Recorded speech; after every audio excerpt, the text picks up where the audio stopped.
अस्सलाम नाज़रीन, मैं हूं असद अली तूर अपने प्रोग्राम असद तूर अनसेंसर्ड में। आज हम सुप्रीम कोर्ट में मौजूद हैं। जस्टिस मंसूर अली शाह पिछले एक हफ़्ते से चैम्बर वर्क कर रहे हैं।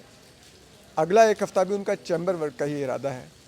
तो वो जो 12 जुलाई का फ़ैसला है, क्या हम एक्सपेक्ट करें कि वो अगले हफ़्ते किसी वक्त आ सकता है? क्योंकि अब यकीनन उसकी आखिरी नोक पल सवारी जा रही है। कुछ ज़राए तो ये भी दावा करते हैं कि शायद जस्टिस मंसूर अली शाह के पार्ट पर फ़ैसला लिखा जा चुका है। अब जो साथी जजेज़ हैं वो उसका जायज़ा ले रहे हैं, उनमें सर्कुलेट हो रहा है। जिसने एडिशनल नोट लिखने हैं शायद वो एडिशनल नोट्स भी लिखेगा, वो जारी है। दूसरा, चीफ जस्टिस कादी फाइज़ साहब का अब जिसे कहते हैं अगले माह, जिसे कहते हैं ये 1 सितंबर आ रही है, 2 दिन बाद, ठीक है। और उनका आखिरी जो महीना होगा वो, क्योंकि अक्टूबर में तो उन्होंने रिटायर हो जाना, लेकिन अगला अदालती साल उन्हीं के ज़ेर सरपरस्ती शुरू हो रहा है। तो वो कौन से उसमें कोई अनोखे बातें कर सकते हैं या कुछ ऐसा कर सकते हैं कि शायद मंजरनामा बदल जाए? क्या वो ऐसा कर सकते हैं? अब वो इस पोजीशन में हैं करने की? इस सब पर बात करने के लिए सुप्रीम कोर्ट के जो दो बेहतरीन रिपोर्टर्स हैं, अदील सरफराज और जुल्फ़िकार इकबाल, मेरे साथ मौजूद हैं। मैं इनको ज़रा तंग करूँगा, इनसे ज़रा समझने की कोशिश करता हूँ, क्योंकि मुझे अमूमन चीज़ें नहीं समझ आ रही होती, तो फिर यही मेरी हेल्प करते हैं चीज़ें समझने की, और इन्हीं की फिर मदद से आप लोग भी समझ जाते हैं। तो चलें जुल्फ़िकार से स्टार्ट लेते हैं। जुल्फ़िकार, क्या खबर है ये 12 जुलाई वाले फैसले का? तफसीली फैसला आ रहा है? जस्टिस मंसूर अली शाह क्या कर रहे हैं चैम्बर में? कुछ कर रहे हैं या वो भी चीफ जस्टिस कादी फाइज़ वाला वो चैम्बर वर्क कर रहे हैं? नहीं, एक चैम्बर वर्क के बाद फैसले आते हैं, एक चैम्बर वर्क के बाद लेजिस्लेशन होती है। दोनों में मेरा ख्याल फ़र्क है। इसीलिए मैंने पूछा आपसे कि वो कौन से वाला कर रहे हैं। नहीं, वो ज़ाहिर है, देखिए ये 8 जजेस ने इसके ऊपर साइन करने हैं, तो वो अपना वाला कंप्लीट करके पोर्शन बाकियों को उन्होंने भेजना है। सब ने उसके ऊपर अपना फिर देना है कि जी वो किस पोर्शन से एग्री करते हैं, किस से नहीं करते, किस में उन्होंने 1 लाइन इख्तलाफी लिखनी है, किसी में उन्होंने 4 लाइनें इजाफी लिखनी है, या अलग पूरा इजाफी नोट लिखना है। तो वो मेरा ख्याल है अटेंडेंस ऑलमोस्ट कंप्लीट होने के करीब पहुंच गई है, सिवाय एक आध मेंबर 8 में से मिसिंग है अभी। तो ये मेरे हिसाब से जो जुडिशल ईयर जब शुरू होगा ना, तो ये शायद न्यू ईयर गिफ्ट जुडिशल का ईयर का गिफ्ट मिलेगा मेरा ख्याल है। ये उससे पहले मुझे मुश्किल लग रहा है। आप कह रहे हैं वो नए जुडिशल साल का मजाक किरकिरा कर देंगे, जो काजी साहब के मदाहीन है उनका तो मज़ा वैसे ही आजकल किरकिरा हुआ है ना। उनके तो कह लें कि वो जो नाच रहे होते थे जगह जगह पे कुछ ना कुछ बातें करते हुए, फिर अचानक से वो चीज़ों से लाताल्लुक़ हो जाते हैं। फिर मदा सराई में बाज़ लोग इतना आगे अपनी तरफ से जा रहे होते, लेकिन उनको ऊपर से कह दिया जाता है यार हमारे पास तो टीम ही नहीं है। तो इसलिए ये वैसे उनके लिए हलमा फिक्रिया होना चाहिए कि उनके ऊपर इतनी अदम एतमाद का इजहार किया जाए कि वो इतना काम भी करें और फिर भी कहा जाए कि टीम मेरा काम ठीक नहीं कर रही। अच्छा, मुझे एक चीज़, मैं अदील के पास मुश्किल है ना जी। काम मुश्किल है, आई एग्री। अच्छा, मैं अदील के पास जाने से पहले अगर आपसे एक आखिरी सवाल, फिर मैं नेक्स्ट टॉपिक पे भी आपको वापस आऊँगा। मुझे बताइए कि जो हुकूमत जो प्रेशर टैक्टिक्स यूज़ कर रही है, कभी वो लेजिस्लेशन का कार्ड शो करती है, कभी वो एक्ट में तरमीम करती है, कभी वो प्रेस कॉन्फ्रेंसेस करती है, कभी वो कहती है हम जनाब 5 का पैनल बना लेंगे, उसमें से चीफ जस्टिस चुनेंगे। क्या ये प्रेशर टैक्टिक्स काम करेंगे कि वो जो 12 जुलाई वाला तफसीली फैसला है वो होम्योपैथिक हो जाए? देखिए, ये तो असल भाई सच्ची बात है, फैसला आएगा तो पता चलेगा कि कितना वो होम्योपैथिक हुआ या कितना नहीं हुआ, कितना उस प्रेशर ने काम किया, कितना नहीं किया। हाँ, लेकिन अब क्या कहते हैं कितना की सतह की काम आता है नहीं। लेकिन एक चीज़ मैं ज़रूर आपको बता दूं कि जो जस्टिस मंसूर अली शाह साहब ने खुद मतलब प्राइवेट गुफ्तगू में बताया था, सहाफ़ियों से हल्की सी बात उन्होंने की, तो उन्होंने कहा यार उसमें कुछ नई चीज़ें भी होंगी, तो हो सकता है कि वजाहत इन चीज़ों की ज़रूरत ही ना पड़े। तो अब लेट्स सी के जो इलेक्शन कमीशन की वजाहत वाली पोर्शन था, उसको तो वैसे ही उन्होंने ऑलरेडी वो उसका जिक्र किया, अपने शॉर्ट ऑर्डर में किया हुआ था कि PTI पार्लिमानी जमात है, उसके 39 सीटें कन्फर्म करती थी, बाकी 41 का उन्हें कहा था। उस पर भी इलेक्शन कमीशन को ये नहीं कहा था कि आपने चेक करने के ये बनता है या नहीं, सिंपल इतना कहा था कि जी आपने आना है और वो पैराग्राफ पढ़ें, उसमें लिखे कि आपने फिर उसको वेबसाइट पर डाल देना, मतलब नोटिफिकेशन भी नहीं आपने करना, आपने सिर्फ उनका वेबसाइट पर डालना है कि वो हैं PTI के। इस वाले से शायद वो ज़रा अपने तफसीली वजूहात में उसकी वजाहत कर देंगे, तो फिर शायद ये मामले वैसे ही ख़त्म हो जाएंगे। लेकिन इससे बड़ी चीज़ जो है ना वो आनी है रिव्यू में। जब इसका रिव्यू लगेगा तो वो बड़ी इंटरेस्टिंग सिचुएशन होगी, वो देखने वाली होगी कि जैसे पहले एक हुआ था कि रिव्यू में जजेस के वाले से कहा गया था कि जी ये खामोशी रहते हैं, इख्तलाफ करने वाले बोलते नहीं हैं। फिर काजी साहब वाले रिव्यू में कहा गया कि जी बोल भी सकते हैं, वो खाली उधर चुप करके तो नहीं बैठना होता। अब देखते हैं कि अब रिव्यू वाले जजेस क्या बोलते हैं और दोबारा से क्या जो जिन्होंने रिव्यू दायर किया इलेक्शन कमीशन और गवर्नमेंट, उनको स्पून फीडिंग होती है नहीं होती, ये रिव्यू में इंटरेस्टिंग इफेक्ट होगा। और सबसे बढ़ के इलेक्शन ट्रिब्यूनल्स का मामला देखने वाला होगा कि उसमें क्या रुख इख्तियार करता है, क्योंकि बाज़ाहिर तो ज़बान ज़द आम है, जो लोग गली मोहल्ले में हमें लोग ट्विटर के ऊपर पूछ रहे होते हैं जी हमारे हिसाब से तो 3-2 है। अब ये वो लोग हैं जो कोर्ट कवर नहीं करते, सुप्रीम कोर्ट नहीं आते, लेकिन जनरली गली मोहल्ले में ये बात हो रही है। और काजी साहब ने हमें प्रेस रूम में आके नहीं बल्कि उधर हलफ वाले दिन जब बुलाया था, आप थे ना आदिल, उन्होंने कहा था जी आप किसी को बेंच से देख के पता चलता है फैसला क्या आएगा। उनके कुछ जो मदासर हैं उन्होंने कहा जी नहीं पता चलता। मैंने इशारा किया था, हाथ खड़ा किया था, मैं कहा जी पता आपसे पूछा ही नहीं होगा। नहीं, वो मेरे से पूछा नहीं उन्होंने, बनता ही नहीं था आपसे, मुझे पता था। इनको बिठाया ही बड़ा दूर था। देखिए काजी साहब को आपको जो मर्जी आप करने, उनको जो स्ट्रेटजाइज वो बहुत बेहतर करते हैं, फिर उनकी जो मीडिया टीम है वो बहुत अच्छी है, वो ये कर देती होती है। बात ना करें, काजी साहब गिले कर रहे हैं, वो कह रहे हैं ये मेरी तो मीडिया नहीं, वो ये कर देते होते हैं कि जी सिर्फ जो पास के मेंबरान हैं वो नहीं आएंगे, बाकी नहीं आएंगे, तो बड़े तरीके से मैनेज होता है। तो वो पास के मेंबरान में भी तो मतलब मैं भी पास का मेंबर हूँ, दिल भी मेंबर वो जो उस मेंबरान में फिर वो देख लेते होते हैं कि ये जो है इनको वो आखिर में बिठाना है, इनका हाथ खड़ा भी हो तो उस हाथ को नहीं देखना। हम खुद जो है ना, हमें पता होता है कि हमारे साथ क्या होनी है, हम फिर साइड पे हो जाते हैं। पीछे नहीं बेहतर है भाई। अच्छा अब एक चीज़ बताएं दिल, आपके पास क्या खबर है कि जस्टिस मंसूर अली शाह कुछ चैम्बर वर्क में क्या कर रहे हैं, कुछ आ रहा है नहीं आ रहा है क्या? सर वो हल्के फुल्के अंदाज में ऑन लाइटर नोट वो डरा डरा के मार रहे हैं। वो भी अब वो कहते हैं ना कि मज़े लिए जा रहे हैं, हुकूमत के चेज़े लिए जा रहे हैं। फ़ैसला तो सुनने में आ रहा है कि काफ़ी हद तक लिखा जा चुका है। अब ज़ाहिरी बात है, उन्होंने ख़ुद कहा था कि फ़ैसला सिर्फ उन्होंने लिखना तो नहीं है, दीगर जजेस के साथ शेयर भी करना है और दीगर जजेस साहिबान की फिर इनपुट आएगी और ऑब्वियसली उसको कंपाइल करने में जजेस साहिबान की जानिब से मज़ीद कुछ लिखने में वक्त लगेगा। तो मोस्ट प्रॉबली इस महीने के मिड से पहले आ सकता है और आ भी जाना चाहिए।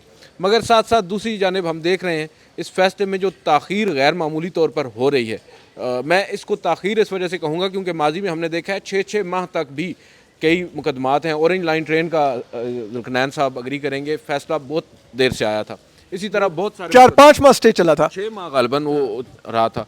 और इसी तरह इस केस में मैं कह रहा हूँ गैर मामूली जो ताख़ीर हो रही है वो क्योंकि जस्टिस मंसूर और जस्टिस मुनीब अख्तर ने ख़ुद कहा था कि कम से कम 2 हफ़्ते लगेंगे।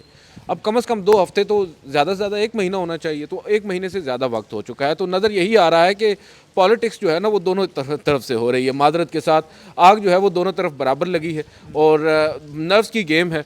देखते हैं कौन अपने हिसाब पर बेहतर उनको काम में ला सकता है। और जस्टिस मंसूर अली शाह इस वक्त जिस तरह ठंडे अंदाज में चल रहे हैं, नज़र यही आ रहा है कि ही नोज़ द गेम और वो जानते हैं ड्रिल को कैसे उन्होंने आगे चलना है। और क्योंकि देखें जस्टिस वो कह रहे हैं कि जितने मर्जी ये बाल खींच लें, चीख लें, तफसीली फैसला दो, लगाना है रिव्यू, देखो वो कहेंगे ठीक है 24 अक्टूबर को दे दूंगा। टिपिकल नून लीग की लैंग्वेज में चीखें, रोएं, पिटें। वही मतलब वो ठीक है, मतलब यार कितना पिटन यार देखे ना, मतलब वो ये कह रहे हैं नहीं है फिर भी वो तरमीम तो कर रहे ने ते और कितना पिटन तुसी क्या कह रहे हो और क्या करन बेचारे। अब देखें बात यह है कि हुकूमत जो होती है, कोई भी हुकूमत होती है, हम यहाँ पर बैठ कर अगर ये कहें कि एक हुकूमत नून लीग की है, एक PTI की है, एक बड़ी हक पे, एक बड़ी देखें हुकूमतों के अपने मफादात हैं, उन्होंने अपने तरीके से हुकूमत चलानी है। उनको हर एक की ख्वाहिश होती है कि भाई अदालतों में उनकी जो उनके आप कह सकते हैं हम ख्याल जजेस साहिबान बैठे हों।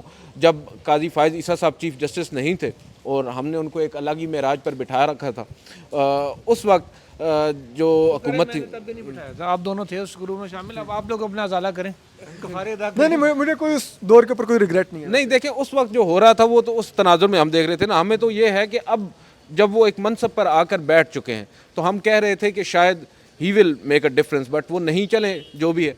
अब उस वक्त उनको जस्टिस काजी फ़ाइज़ ईसा साहब जो हैं वो अच्छे लग रहे थे हुकूमत को, और हमें ये लग रहा था जस्टिस काजी फ़ाइज़ ईसा और वो एक पेज पर नहीं है। सिर्फ ये है कि जस्टिस बंदयाल जो हैं उनके मामले के ऊपर शायद दोनों की सोच सेम है।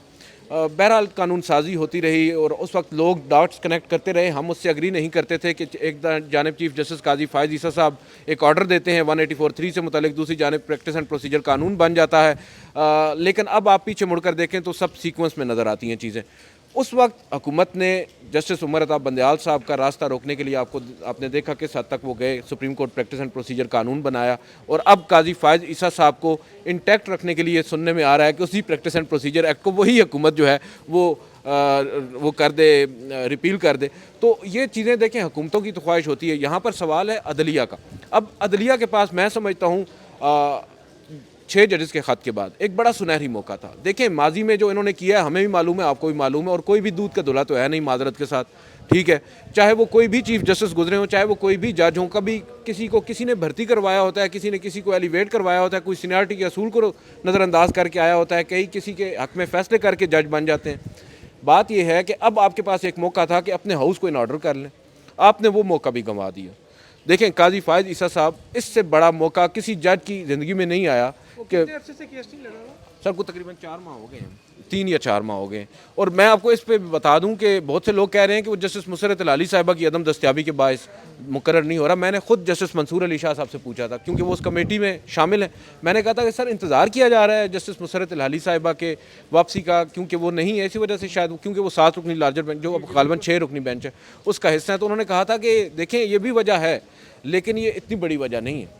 अगर हम चाहें तो हम बेंच को रिकॉन्स्टिट्यूट कर सकते हैं। It's not a big thing. ये बहुत इंपॉर्टेंट इशू है, ये उन्होंने खुद कहा था, ये बहुत इंपॉर्टेंट इशू है।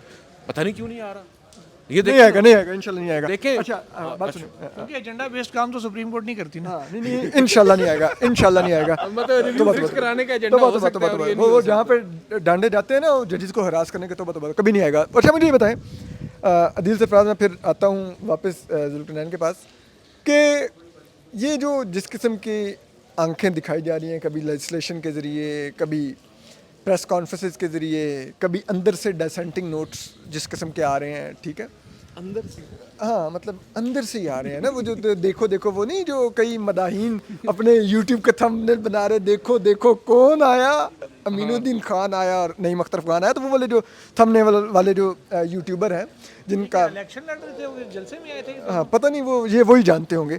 तो वो क्या ये प्रेशर टैक्टिक्स काम करेंगे तफसीली फैसले के ऊपर?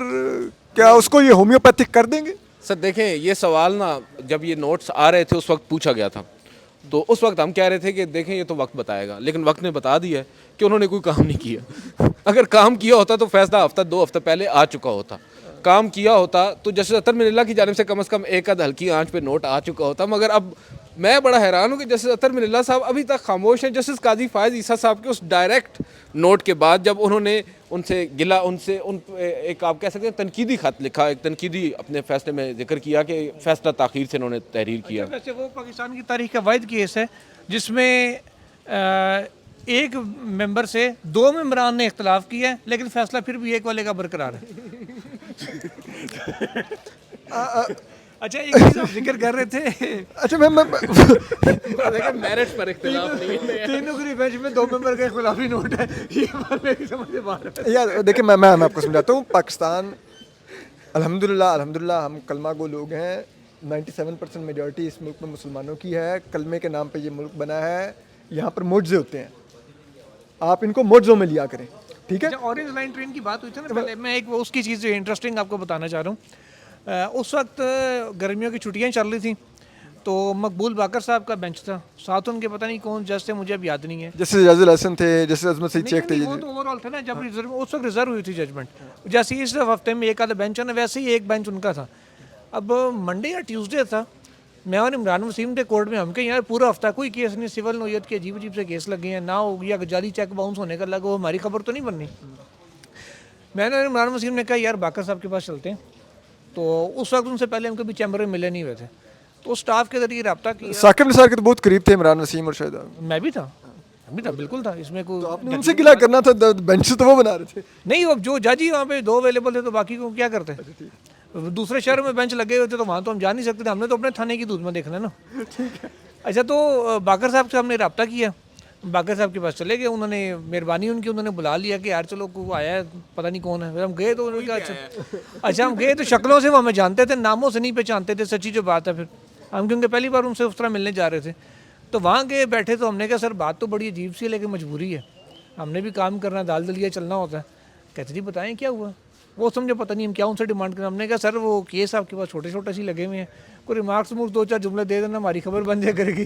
वो हैरान परेशान कर रही यार तुम मुझे क्या कह रहे हो। हमने कहा जी बस मामला ऐसे ही है। फिर उनसे पूछा कि ऑरेंज लाइन ट्रेन का क्या बनेगा।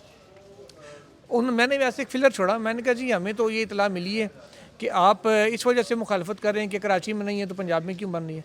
उन्होंने कहा नहीं नहीं रीज़न ये नहीं है, वो आएगा फैसला तो पड़िएगा। मैंने कहा चलो कानून में एक खबर तो कन्फर्म होगी कि ये मुखालफत कर रहे हैं।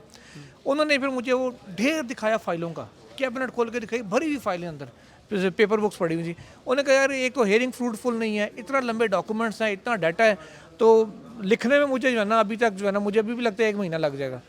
तो वो फैसला उन्होंने लिखा था तकरीबन जो 6 महीने, लेकिन मैं तो 5 महीने उनके पास रहा। और फिर जब वहाँ से निकला तो फिर अजमत सईद साहब ने उसको मैंने 15 दिन में फाइनलाइज करके तो बाकी मेम्बरान ने इत्तेफाक किया। इनसे बाकर साहब का इख्तलाफी नोट हो गया। अजमत साहब इनके अच्छे दोस्त हैं। बिल्कुल दोस्त है अभी भी अच्छा मेरा उनसे, अच्छा, अब आ जाते हैं ज़रा मौजूदा उसमें। तो वो क्रेडिट बाकर साहब को जाता है। अच्छा मुझे ये बताइए कि अभी जो हालात हैं, आपको लगता है काजी साहब कोई आखिरी दिनों में जो 9 सितंबर के बाद जब साल शुरू हो रहा है नया अदालती, कोई एडवेंचर करने के काबिल हैं? देखें ये बड़ा आपने देखें ये सवाल ही आपका बड़ा जो है ना, आप लोग ना पता नहीं क्यों इतना बायस्ड होके काजी साहब के मुतालिक करते हैं। काजी मैं साहब नहीं, ये खड़े हैं। नहीं आप दोनों कर रहे हैं, नहीं आप दोनों करते हैं। मैं ये चकवाल वालों का मसला यही ये चकवाल वालों का मसला यही रेफरेंस भी लाए थे उनके खिलाफ। हाँ जी देखिए आप तो खैर रेफरेंस के भी खिलाफ मैं तो इसके खिलाफ था। हाँ बिल्कुल। अच्छा देखिए मैं सीधी बात करूंगा, ये आप लोग बिला वजह का इल्ज़ाम लगा रहे हैं एडवेंचर का। काजी साहब आइन के मुताबिक चलते हैं, आइन के टेक्स्ट के मुताबिक चलते हैं, कानून के उन्होंने हलफ लिया हुआ है, उसी के मुताबिक चलेंगे। और आइन में लिखा हुआ है हुकूमत को कोई तंग। आइन में देखें ये कहीं एडवेंचर का लफ्ज़ नहीं लिखा हुआ, लिखा होगा तो मैं कहूँगा कि जी वो करेंगे, अगर नहीं लिखा होगा तो मैं कहूँगा नहीं करेंगे। नहीं मतलब वो लाइक कोई वो ऐसा करेंगे कि हो सकता है कोई कहे कि नहीं देखो देखो कौन आया। नहीं ऐसा कुछ नहीं बात हो रहा है। अच्छा वैसे ये जो लोग ये कह रहे थे ना कि अमीनुद्दीन खान साहब और नईम अख्तर खान साहब के नोट पे इतने बगले में जा रहे थे, तमाले डाल रहे थे, किसी के बस नहीं चलता, यहाँ ढोल वाला ले आए कोई, लेकिन विलें करानी पड़ती तो इस वजह से शायद नहीं लेके आए। अब वो उससे सिर्फ एक सादा सा मैं सवाल पूछता हूँ, वो गुस्सा हो जाते हैं। आप मुझे जवाब दे दें, आप काजी साहब के करीब रहे हैं पहले चीफ बनने से पहले, चीफ जस्टिस बनने से, बल्कि चीफ जस्टिस बनने के बाद तक रहे हैं, चैम्बर तक आप गए थे उन्हें छोड़ने। सारी उम्र अब करेगा। अच्छा वो सवाल सिर्फ इतना सा है, अगर उनका फैसला इतना ही आइन और कानून के मुताबिक है, एग्जैक्ट एक्यूरेट है, तो कादी साहब ने उससे इख्तलाफ क्यों किया, वो नईम अख्तर अफगान साहब के साथ क्यों गए? सिर्फ मुझे इस बात का जवाब दे दें। नहीं जमाल मंदोखेल साहब के साथ, हाँ जमाल मंदोखेल साहब के इतफाक किए ना, उन दोनों से तो इख्तलाफ किए, तो इतना आइनी कानूनी फैसला था तो काजी साहब क्यों मुतफिक नहीं हुए उससे? नहीं उसमें मुझे जो हैरत हुई वो जो इख्तलाफी नोट जो मैंने पढ़ा वो उन 8 जजेस को तो निशाना बना रहा था पीटीआई को पार्लिमानी पार्टी बनाने पे, तो वो चीफ जस्टिस ने भी उन्हीं को पार्लिमानी पार्टी बनाया था, उनके बारे में लिख देते। ठीक नहीं मतलब वो मुझे तो बड़ी हैरत हुई। और नहीं यार वो लोग कह रहे हैं पर असल फैसला यही है आइन के मुताबिक जो हुआ है। तो मैं ये सवाल पूछ रहा हूँ कि जी आप लोग तो काजी साहब के करीब रहे हैं, तो ये बताने कि काजी साहब ने इससे इत्तेफाक क्यों नहीं किया जबकि वो भी आइन के मुताबिक चलते हैं? यार देखिए उनकी अब टीम डिफरेंट है, आपको उस टीम से रिव्यू करना पड़ेगा, मुझे नहीं पता उन्होंने क्या किया, लेकिन मेरे ख्याल में जो उन्होंने जमाल खान मंदोखेल के नोट से जिस जो जमाल खान मंदोखेल के जिस नोट से उन्होंने इत्तेफाक किया है, बुनियादी तौर पे वो नोट इटसेल्फ एक ट्रैप था। अच्छा पीटीआई के लिए एक ट्रैप था कि उनको इलेक्शन कमीशन के सामने वापस डाला जाए, और इलेक्शन कमीशन कहे कि नहीं नहीं आपकी इतनी सीटें बनती हैं, हम आपको इतनी सीटें और इतनी रिजर्व सीटें दे रहे हैं और ये बाकी वापस हुकूमत को दे रहे हैं। तो इसलिए वो उसमें थे, वो जिसको हमारे सहाफ़ी दोस्त हसनात मलिक प्लान बी का नाम देते हैं, वो जो इख्तलाफी नोट था। राज मलिक साहब भी चकवाल से हैं ना? हाँ तलागंग से। चकवाल जिला चकवाल है। हम तलगंग को नहीं करते। ये फिर अब ये आप चकवाली आपस में तय कर रहे हैं। लतीफ़ाल वाले बड़े डाढ़े लोग हैं, आप प्लीज़ इनको आपने हल्का नहीं लेना। मैं नहीं तौबा करें। हाँ ठीक है। तो मेरी मूंगफली पे कभी अरसे से कब्जा करके बैठा है, गाड़ी की डिग्गी में पड़ी थी, आज तक निकले नहीं, 3 साल हो गए। देखिए अगली दफा 1 के 2 हो जाएंगे। अच्छा अदील सरफराज, आपको लगता है कि चीफ जस्टिस कादी फैसला कोई एडवेंचर करके कोई जाएंगे, कुछ मतलब कुछ बड़ा कर जाएंगे, कोई धांधली की पिटीशन या कोई ट्रिब्यूनल्स कुछ ऐसा कर देंगे कि लोग कहें छोड़ो यार जो हुआ ये देखो ये क्या किया? नहीं कर सकते थे मगर उन्होंने किया नहीं, और उन्होंने इंटेंशनली मैं तो कहूँगा नहीं किया, और अब तो बिल्कुल भी नहीं हो सकता। अगर तो पहले यहाँ पर एक बात ये अगर जो है ना बहुत इंपॉर्टेंट है, 25 अक्टूबर को वो रिटायर हो जाते हैं, क्योंकि हमें मालूम है on the face of it कोई एक्सटेंशन की बात मुमकिन नज़र नहीं आती, 2/3 अक्सरियत नहीं है, अमेंडमेंट नहीं हो सकती, मगर फिर भी जिस मुल्क में हम रह रहे हैं एनीथिंग इज़ पॉसिबल। अगर तो वो 25 अक्टूबर को रिटायर नहीं हो जाते हैं, मैं ये समझता हूँ कि अब वो कोई एडवेंचर करने की पोजीशन में नहीं है।